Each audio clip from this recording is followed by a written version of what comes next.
हास्टे हाफांनि बिसिंतै दिनैनि सिमि फायार सार्भिस डिपार्टमेंट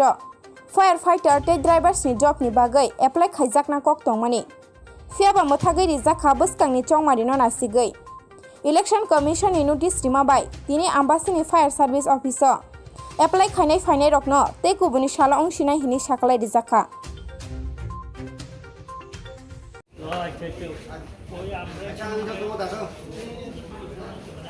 ফায়ারম্যানের যে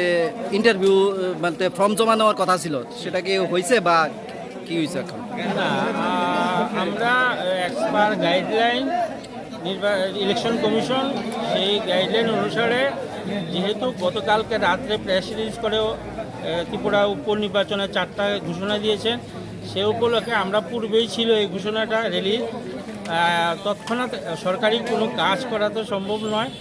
ওই উপলক্ষে আমরা আজকে এইমাত্র খবর পেয়েছি, আমরা প্রেস রিলিজ করে যে আমরা জানতে পেরেছি যে আমাদের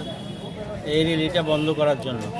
তো কবে নাগাদ আবার করা হবে এরকম কোনো নেক্সটে এমন কোনো ডেট ফিক্সড হয়নি, তবে আশা করা যাচ্ছে আফটার ইলেকশনের পরেই সেই প্রসেসিংটা চলবে।